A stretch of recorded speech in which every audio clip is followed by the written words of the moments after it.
Visakha metro project మరొకసారి కథలకు వచ్చింది. కేంద్రం గ్రీన్ సిగ్నల్ ఇవ్వడమే కాకుండా డిపిఆర్ కొన్ని మార్పులు చేస్తూ ఈరోజు అంగీకరించిన పరిస్థితి. ఆ క్రమంలో చూసుకుంటే ఇప్పుడు నేనున్న ఈ తాటిచెట్లపాలెం జంక్షన్ నుంచి చిన్నవాల్తెర వరకు ఒక కారిడార్ కొనసాగుతుంది.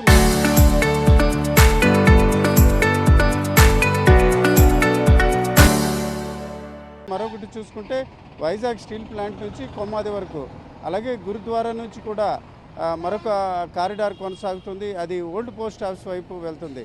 ఏదైతే గురుద్వారా నుంచి ఓల్డ్ పోస్ట్ ఆఫీస్ అది పూర్తిగా విశాఖ పాత నగరం మీదుగా వెళ్తుంది. జగదాంబ జంక్షన్, అలాగే డాబా గార్డెన్స్, పూర్ణ మార్కెట్, కుర్పా మార్కెట్ మీదుగా వెళ్తుంది. అయితే ఈ కారిడార్కి సంబంధించి ఇప్పటికే మూడు కారిడార్లకు డిపిఆర్ సిద్ధమవుతున్న దశలో దీనికి సంబంధించి కొంత చర్చ సాగుతుంది.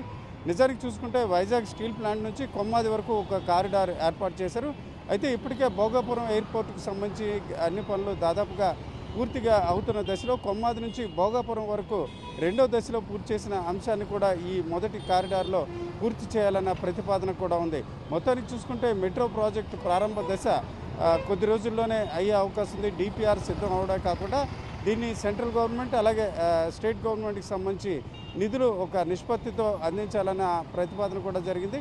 ఈ దశలో ఇప్పటికే గతంలో ఏదైతే నవ్యాంధ్ర రాష్ట్రం ఏర్పాటు దశలో టీడీపీ ప్రభుత్వం దశలో దీనికి సంబంధించి అంకురార్పణ జరిగింది. తర్వాత వైఎస్ఆర్సీపీ ప్రభుత్వం కొంత ప్రతిపాదనలు ముందుకు తీసుకెళ్ళింది. అలాగే వైజాగ్లో దీనికి సంబంధించి మెట్రో ఆఫీసును కూడా ఏర్పాటు చేశారు. తాజాగా డిపిఆర్ కూడా సిద్ధమవుతున్న దశలో ఒక రకంగా మెట్రో పనులకు అడుగులు పడినట్టు మనం చెప్పుకోవచ్చు. విశాఖ మెట్రో రైల్ ప్రాజెక్టు 3 కారిడార్లో కొనసాగడమే కాకుండా ఎక్కువగా ప్రజాపయోగాలు ఉండే రీతిన కొనసాగించాలని ఇప్పుడు దీనికి డిపిఆర్ సిద్ధం చేస్తున్నారు. ముఖ్యంగా 3 కారిడార్లో మనం చూస్తున్న ఒకటి కూడా ఇది ఒక ప్రాంతం తాటిచెట్లపాలెం నుంచి చిన్నవాల్తెర, అలాగే గురుద్వారా నుంచి కూడా ఆర్కే బీచ్ వరకు ఇది కొనసాగుతుంది. అలాగే స్టీల్ ప్లాంట్ నుంచి కూడా కొమ్మాది కూడా వెళ్ళే పరిస్థితి. అయితే తాజాగా చూసుకుంటే భోగాపురం ప్రాంతానికి కూడా దీన్ని ఎక్స్టెండ్ చేయాలన్న ప్రతిపాదన ఉంది. అయితే రెండో దశలో దీన్ని పూర్తి చేయాలని భావిస్తున్నారు. అయితే రెండో దశ కంటే తొలి దశలోనే ఆ ప్రాజెక్టును కొనసాగించాలన్న ప్రతిపాదన ప్రజల నుంచి కూడా దాని డిమాండ్ వినిపిస్తుంది. అయితే ప్రధానంగా చూసుకుంటే ఇతర మార్గాలు ఇటు తాటిచెట్లపాలెం నుంచి చిన్నవాల్తెరు, అలాగే గురుద్వారా నుంచి పాత పోస్ట్ ఆఫీస్, ఇవన్నీ కూడా విశాఖలోని పాత నగరాన్ని కలుపుతూ వెళ్తున్నాయి.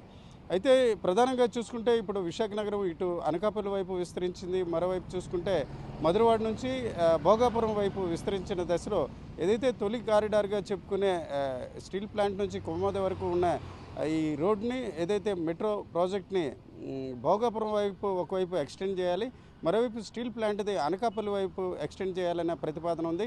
ఇటు అనకాపల్లి వైపు చూసుకుంటే అచ్యుతాపురం, ఎస్సీజెడ్, అలాగే ఫార్మా సిటీ, చాలామంది ఉద్యోగులు, కార్మికులు పనిచేస్తున్న దశలో ఆ మెట్రో ప్రాజెక్టును ఆ రకంగా ఎక్స్టెండ్ చేసినట్లయితే ఉపయోగపడుతుందని ప్రజాభిప్రాయం వ్యక్తమవుతుంది. ఏదేమైనప్పటికీ గత ప్రభుత్వం, అంతకుముందు టీడీపీ ప్రభుత్వం దీనికి సంబంధించి కొంత ముందుకు తీసుకెళ్లే ప్రయత్నాలు చేశాయి. అయితే తాజాగా దీనికి సంబంధించి డిపిఆర్కు కేంద్రం గ్రీన్ సిగ్నల్ ఇవ్వడంతో ఈ పనులు ప్రారంభం అవుతాయని మనం భావించవచ్చు. ముఖ్యంగా దీనికి సంబంధించి ఇప్పటికే నేల సామర్థ్య పనులు కూడా పరీక్ష జరపడం జరిగింది.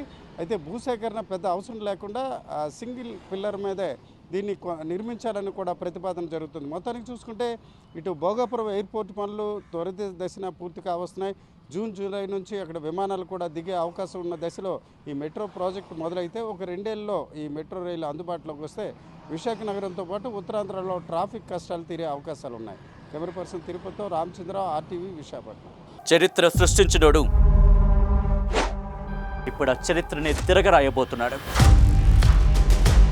అబద్ధాల గోడల్ని బద్దలు కొట్టి నిజాలను రాగా మీ ముందుంచబోతున్నాడు. నిజమైన వార్తల కోసం వెంటనే డౌన్లోడ్ చేసుకోండి రా యాప్ని.